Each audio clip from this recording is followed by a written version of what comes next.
dream. My poor little children will one day live in a nation where they will not be judged by the color of their skin, but by the... Do we participate in a politics of cynicism, or do we participate in a politics of hope? You can't be a world changer without being a changed man. Only changed people can change their world. It has the power to inspire. It has the power to unite people in a way that little else does. Good day, welcome to another exciting package of the Leadership Breakfast, a program that interviewing people who have been in the room where it all happens. And today we have a very exciting guest. He is the candidate of the People's Democratic Party for the Anambra governorship elections next month in Anambra, Southeast Nigeria. He is an established business person and of course has gone into politics. Welcome to the show, sir. Thank you so much. Thank you. Now, the very first question I'd like to ask you has to do with one very important topic, which is that a lot of young people don't understand the need to actually have a very strong second address. What do I mean by second address? You have to have a successful establishment, a successful career before coming into politics. That does two things for you. One, it establishes your level of credibility, and two, it makes the whole world understand that you are coming to this job with enormous capacity, having built that capacity over a number of years. In your early 50s, you built capacity for this job over a number of years. What's the first thing that you tell a young person who wants to go into politics but has not built sufficient capacity by ensuring that they have a strong second address? You know, what I would actually say to you is there are a number of factors that come to play in determining whether you win an election or govern well. There are two different things. Capacity enables you not just to win, but to actually deliver on the promises, on the expectations from the people you're governing. And for young people, I like to say to them, follow what I've done so far. Right. I am in politics for the first time. Okay. But you could see that so far we've succeeded. And by the special grace of God, we're also going to win this election. But do you know the single most important thing that I did has helped? One was to do what I call a SWOT analysis of my candidacy. Okay. To know what my strengths were, what my weaknesses were. And it comes from a deep understanding or practice of emotional intelligence. You've got to say truth to yourself. When you lie to yourself, you can't go anywhere. In life, in politics, anything else. So when you do a SWOT analysis, you now begin to see the importance of second address. And it's not just second address, there are many other things that follow. Right.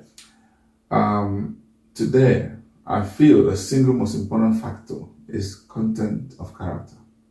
Right. Who do they say you are? Even if you haven't established big businesses and all that, who are you? Are you a good person? Are you a good listener?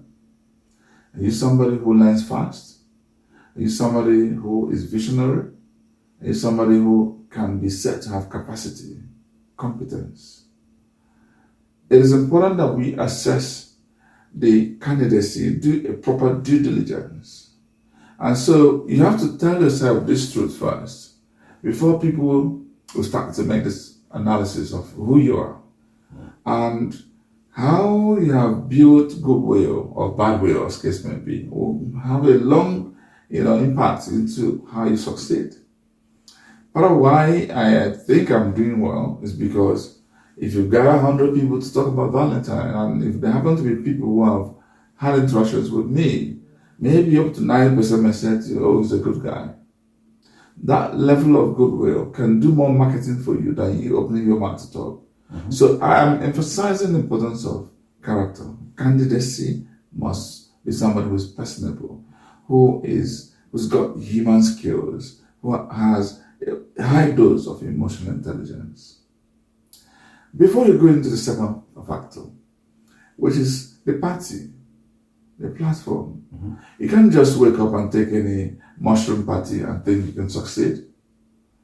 And I mean, if you're running for a smaller office, maybe.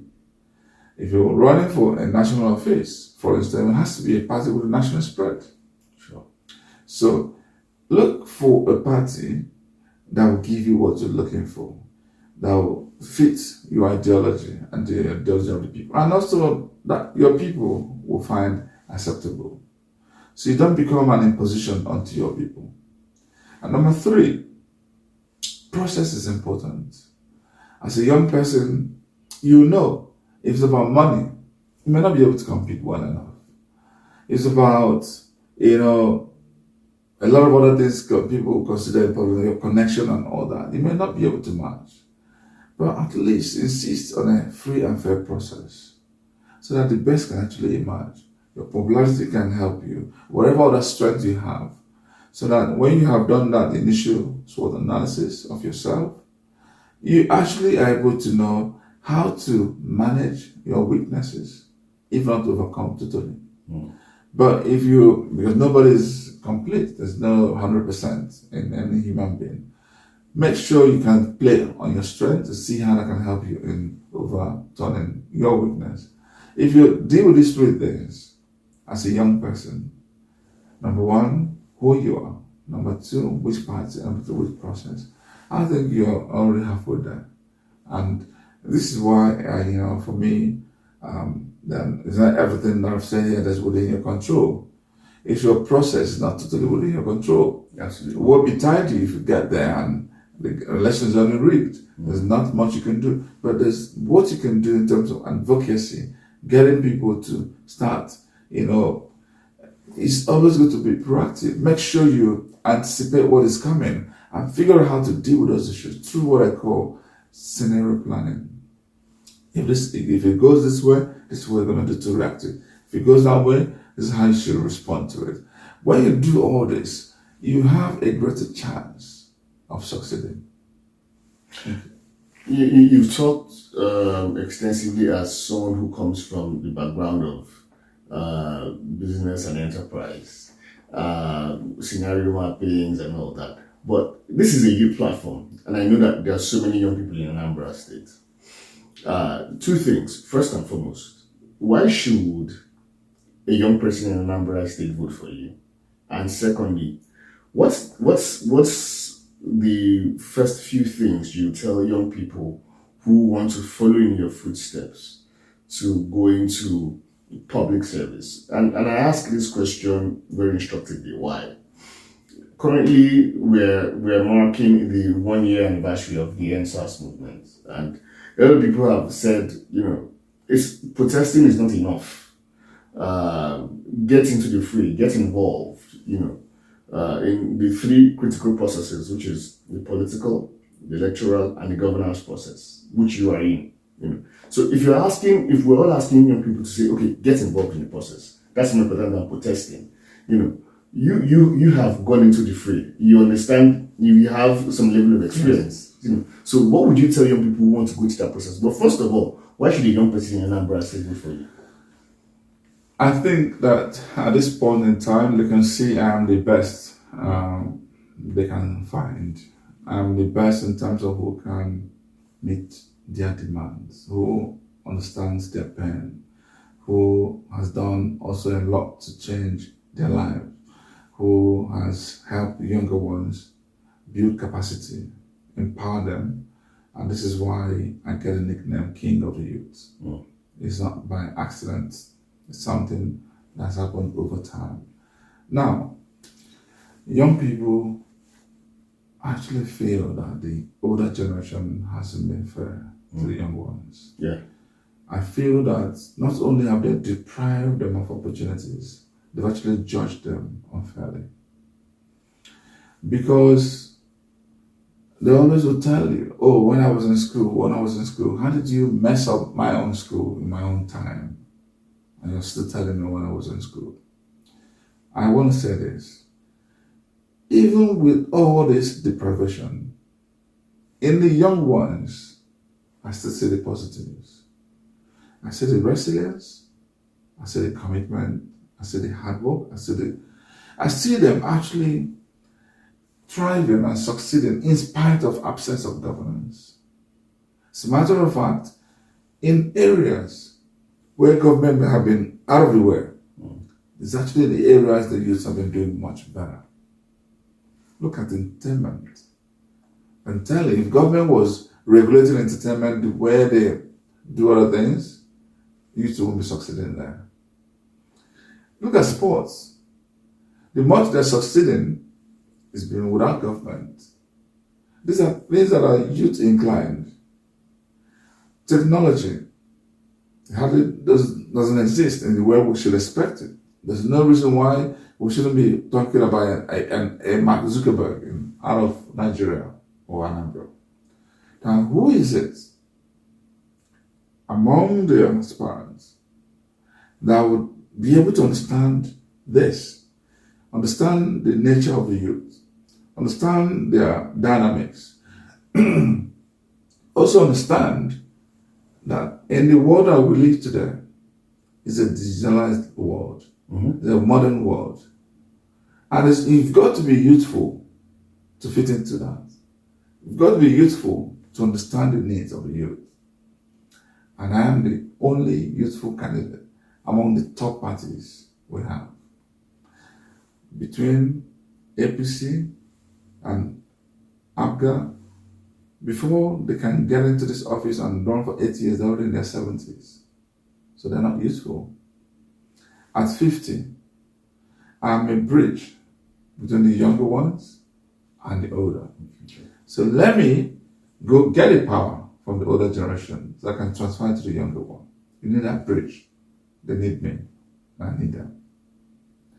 And if you also want to look at what I've said earlier about the content of character, maybe I am the best I can find. But the party platform, maybe my party is the closer they can get in terms of where the spirit of our people are at this point in time. We're talking about who has emerged through a free and fair process. Nobody has a better story because PDP organized the freest in Anambra State ever. And then, of course, the promise. I want the younger people to understand that the future is theirs. See, there's something I've said here that's very instructive. I will spend another 8 years as governor. Yeah. And I'll be out of governance. I'm still in my 50s. And I'm careful, and I'm going to be watching, careful about what legacy have I built. If I'm walking on that street, am I going to be stoned or am I going to be applauded? It's important to me. It's not important to an older man who has retired, who's on his way out, who brags even, that's your business, you guys haven't. So it is important we get into office at an age beyond the fact that we actually need the energy. This is not a retirement job.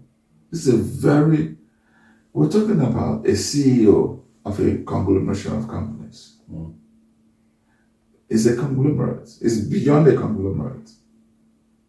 And so, what I ask the younger ones to do, please put Soludo, put Andy or whoever else, and choose your CEO for your company. If you have a company, assess us. Who would you rather pick as CEO of your company?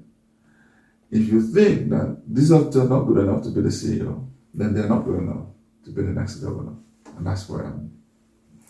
Now, let me go to the second question. Okay. You've asked about, what they need to be doing. Maybe you want to rephrase it again so I can capture exactly. You have got into the fray. Young people who want to get into the fray. Yes. What experience do you want to share with them? Yeah, see, protesting is good, but there's a limit to what it can do. Protesting deals with its symptoms. governance, this with a root cause. Of course. There's nowhere you can, I mean, if you're feverish today and go and take some anti-malaria tablets, you're just an accident. It could cure you if indeed you're lucky it's malaria.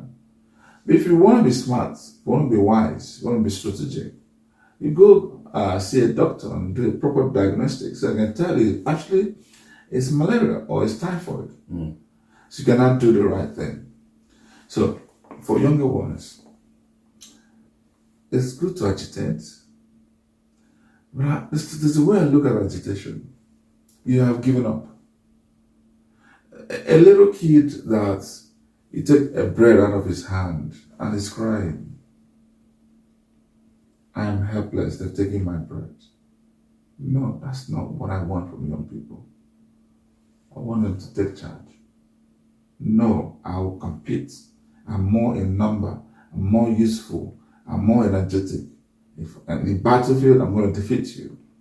It's my turn now. You step aside. And that's the only thing they can do for them to do the right thing. So don't agitate. You go take the power. Let the older ones agitate. Then shift the goalpost. Be smart. That's what I need from them. So what I want them to do is to understand that there's nothing we can do without governance. That's the starting point. And indeed, that's actually what we've gotten wrong all along. I mean, what's different between us and the white man? It's not the quality of their brain, it's not the intellect, it's not the resources. Every endowment that they have, we have. Absolutely. It's just about missing things like leadership and the right culture, a culture of continuous improvement. And it's actually the younger ones that are more attuned to practicing Kaizen, a culture of continuous improvement, where we are asking, why must it be like this? This can be better. Let's find a better way of doing things. Once you're on your way out of this world, you're not thinking like that anymore. You're just chilling and making sure your policies are right. So I'm saying here that the single most important thing that has to be done to fix our country, our state, is governance. So young people, don't shy away. It is your future. Govern yourself and govern others. Don't while away your time and then complain and agitate. That's not enough. Please, as we mark the 1 year anniversary of NSAS, I was part and parcel of NSAS. I was on that Lekki toll gate and I have a video around. So I totally identify with the youth. But I'm also saying, let's be strategic. Thank you. Well, strategy, very important. Two things emerge here. You come from an entrepreneurial background, a business background. You come from a state that is known for entrepreneurship and business. A lot of young people are going into business, especially tech, for young people in Anambra State who want to go into business, especially tech, agriculture, because everybody's saying let's diversify from a monolithic economy, which is oil, to agriculture and other things. What are you going to put in place as governor of Anambra State to encourage enterprise, especially in these two areas, tech and agriculture?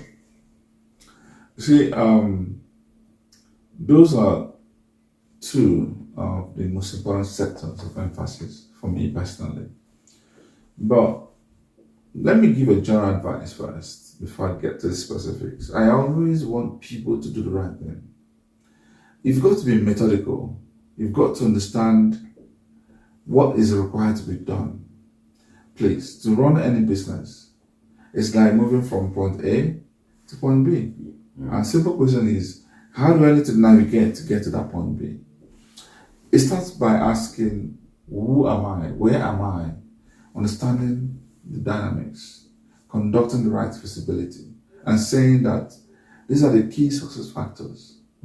Doing that same SWOT analysis, knowing what your strengths are, so you can play to your strength, knowing the weakness, and knowing the competitive environment. You have to know who is doing what in that line of business, what gap exists, What niche, what strategy am I coming to play, and what are the action steps we're going to take to get to that point B?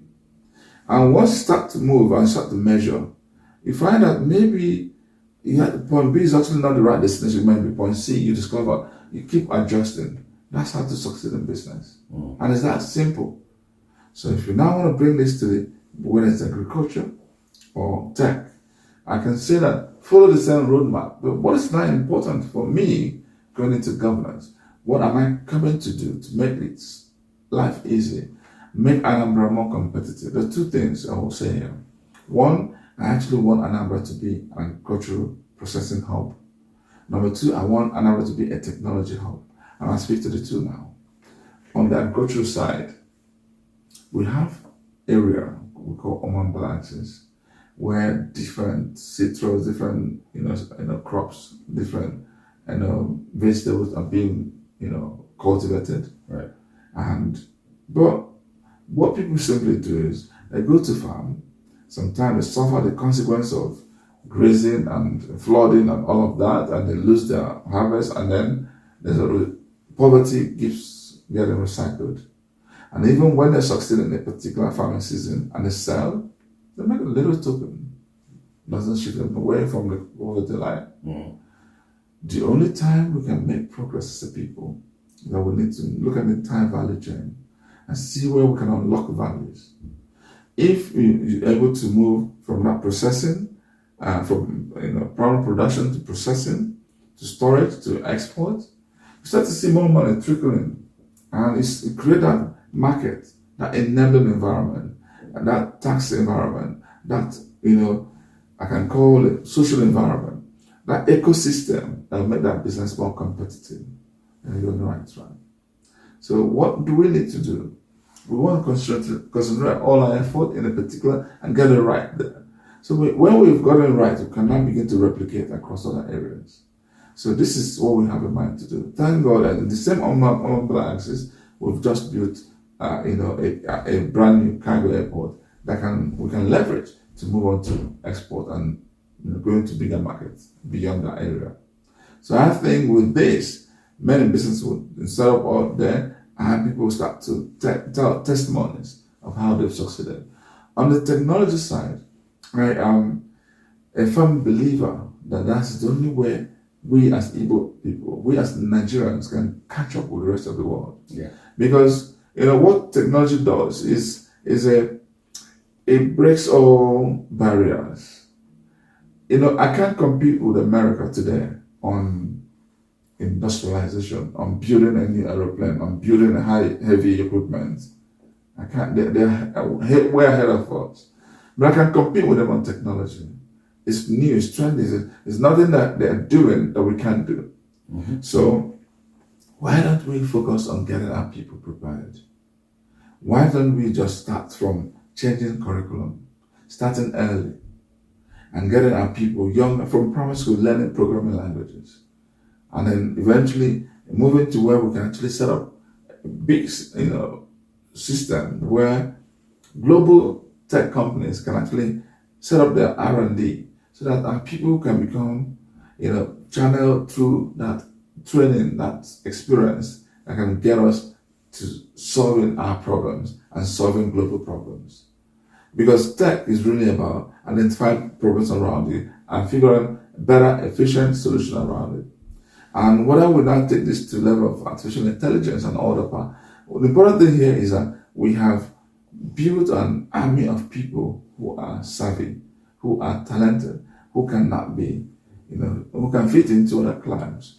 And so the same way India is exporting medical doctors, we can be exporting technological scientists. And that's my own point of view. And when we do this, we will solve our internal, immediate problem, remote problem, and we can solve a global problem. And that's where we can, all of a sudden, have a Mark Zuckerberg or a Page or people like that coming out of Nigeria. And that's one of the things I want to honestly live for. That these other countries have done, which we can replicate. I was checking on Finland, for instance, how they've managed to convert the country to a technology hub. See what they did. They decided that if you have a company, you want to invest in Finland, you can, if you invest like $50,000 or $100,000, and you meet certain defined criteria, and they're careful to know that what you're going to do will leave the right impact in the country. They will match what you have invested in the equivalent sum.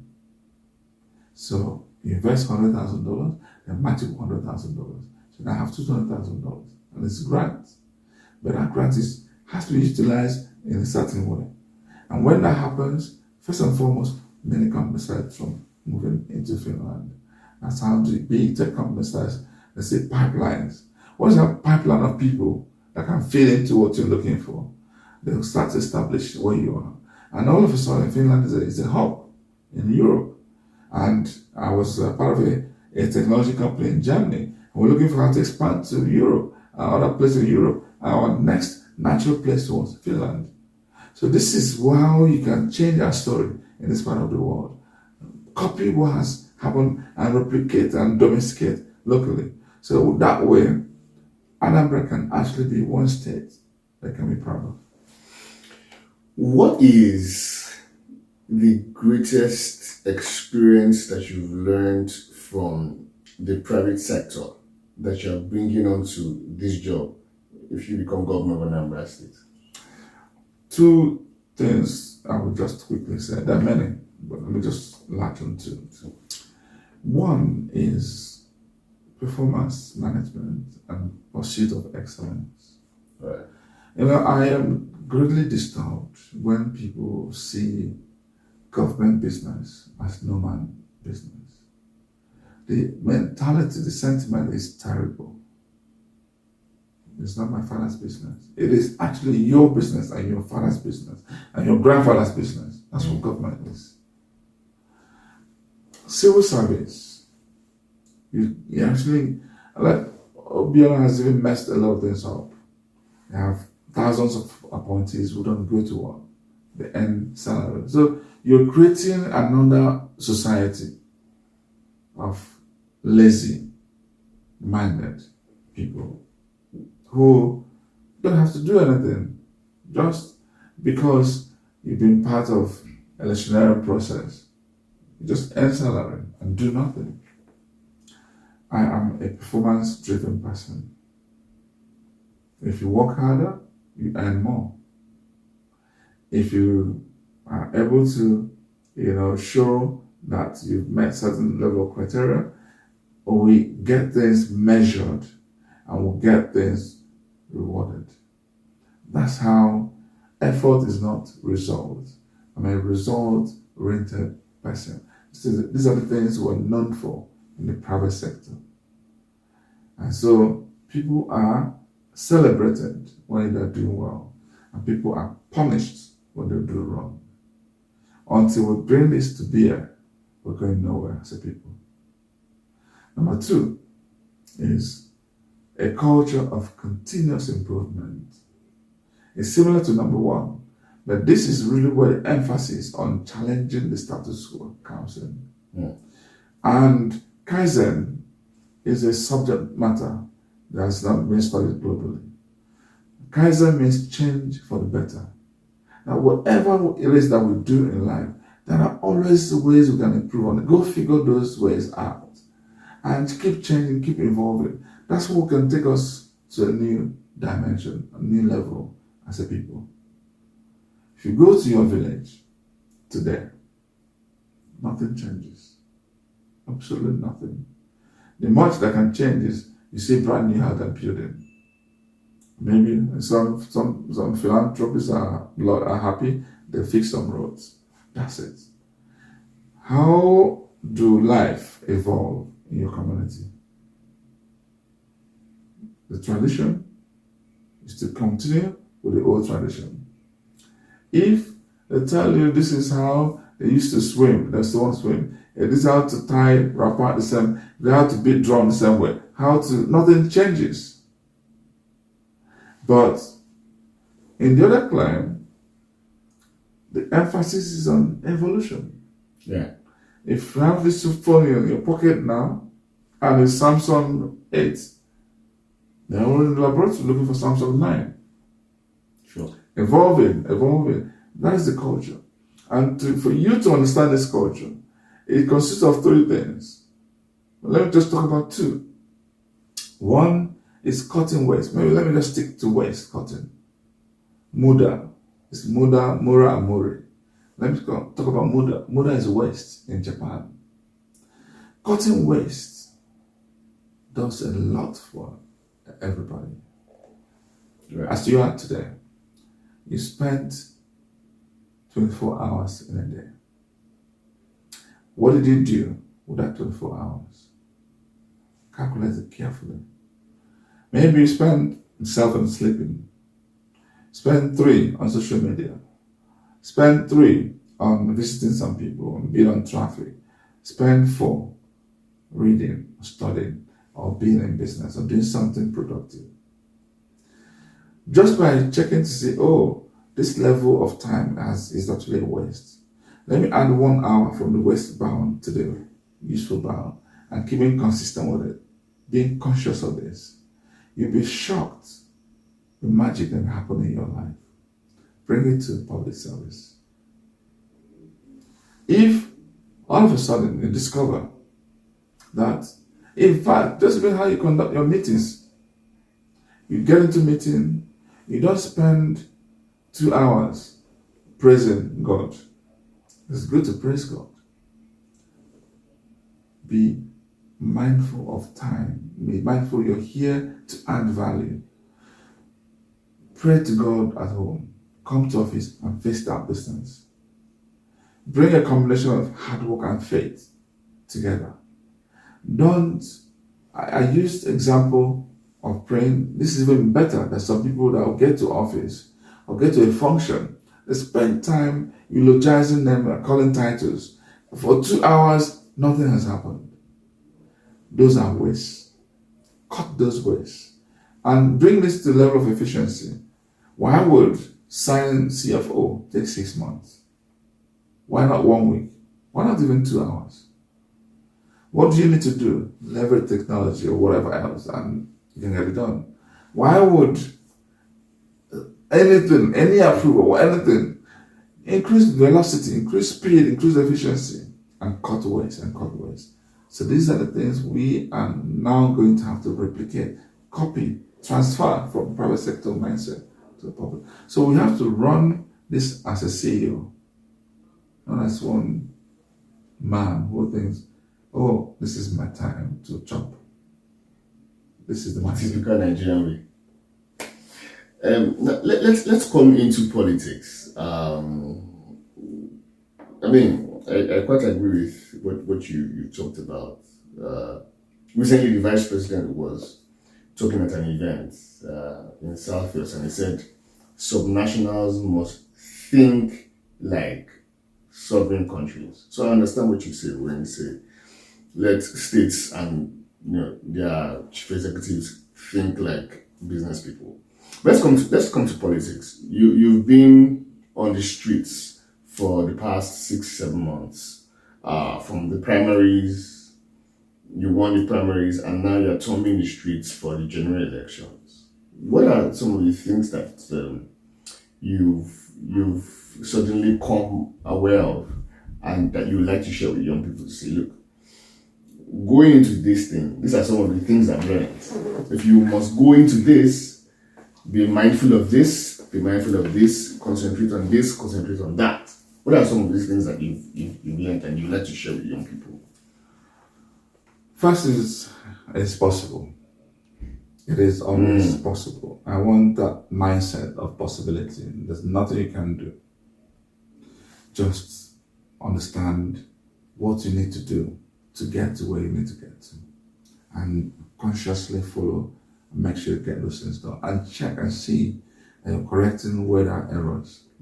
So dynamism, preparation, being methodical is very important in political sphere. And so, for me, I've already told a story, I shared with you the importance of SWOT analysis. It's always important to get that done. Now, as you get into politics, the reality is that it's intricate, a conflict, the betrayals and all that. You've got to understand how to study people and give people benefit of doubt. Don't prejudge. You see, what I used to do, when they tell me that this man is evil, in fact, every time I give him money to give to his ward, he always will chop the money. I come from that analysis. You know what? No man is evil. It's what they do that could be evil. And guess what? A good man can do an evil thing. And the so-called bad man can do a good thing. So, what is important is, what am I inspiring in people? Don't tempt people. If you know that this man is not good enough with money, then don't tempt him with money. But he could be good at something else, then leverage on his strength and work with him. So, with that, I bring people on board, not exclude people. And so, you know what I used to do then? If I know that you have 20 words, I won't give you money for 20 words to then distribute. And put those money in 20 envelopes. And make sure yours is more. So I give you yours. And I go and distribute that money. And everyone is happy. I've dealt with the issue. And I'm still working with him. Unlike some, this guy is evil, I'm not going to work with him. He started failing. So, you've got to have a high dose of emotional intelligence. You're managing diversity. You're not hoping to work with angels. Get people on board. Don't exclude people. And once you start to do this, your story will start, oh wow, this guy is good. And they start telling your story behind your back and start building more goodwill. And that's it. So you should tell me you are succeeding because you don't have any baggage. There's no, because I'm not run an election before. No, I don't have baggage not because I haven't run an election before. I managed big corporation. I managed a corporation owned by 300,000 Nigerians. It's bigger than, the people who are like senators maybe have 6, 8 around them. In the Transcorp, we got 3,000 staff. That's who I managed. So I had the opportunity to have upset a lot of people or made friends with a lot of people. I chose to make friends with a lot of people. I don't upset anybody. So I took time to build capacity. I live by a mantra. Leave whoever you meet in life with a positive impression. As I'm talking to you now, I wanted to open that door and leave with that impression that this is a good guy. Before you know it, you may find yourself discussing me behind my back somewhere. This is the memory that's coming. When people call you on the phone and they drop the phone, what did they say when they drop that phone? This idiot. Oh, wow, what a fantastic guy. I'd like to get this guy someday. If you're able to practice that, living with positive impression, you would have built enormous goodwill. So these pockets of experiences is what I join the young people to imbibe. Pursuit of excellence. Be the best in whatever you do. Accept people, don't prejudge people. Cut waste in life. Challenge status quo. Just make sure you work hard. You pray to God. And success should be yours. Now, let's stay with politics as we begin to wind down. One of the things that I tell a lot of people about getting into the field, either in politics or governance, is that the kinds of people you surround yourself with. Someone said your team is your policy. The kinds of people you surround yourself with often determines how well you do or how credible you do. And all over the world, a lot of CEOs of both the public and private sector are surrounding themselves with young people. If you become governor of Anambra State, what level of participation would young people have in your government? So let me, I think this should be our last question. So, you started by making a comment that I usually don't agree with. When people are failing, they look for who to blame. Or the cabal, people around him. I hear it a lot, including present government, both at the federal and state level. You see, hear people say, He has surrounded himself with cabal. No. You are incompetent. It's that simple. If you're competent, number one, you will seek for competence among people around you. And when they are giving you wrong advice, you're going to use feedback mechanism and know that this guy is not the right person. And you know what? You change the person. But when you are docile, incompetent, you're visionless, you don't even know what you're doing, of course, lunatics will surround you. And then people start blaming those people. No. You are to be blamed. Take full responsibility for what happens to you. I don't like it when an adult does something and people are looking for who to. No. I don't agree. If you have a son, mothers do this a lot. They have a son. Her son may actually be the criminal.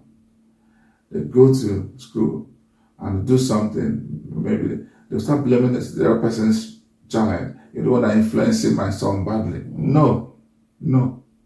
Train your child enough so that nobody can badly influence him.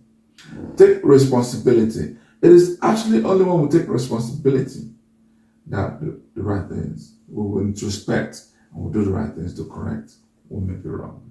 And about surrounding myself, I've always said it, I will govern with youth and women, mostly. Because guess what? Once you find the youthful people with the right competency, at all times, competency will be my watchword. I'm not going to patronize anybody. If you are a woman and you're a man and they're going for the same job and they're equally competent, I'll go for a woman.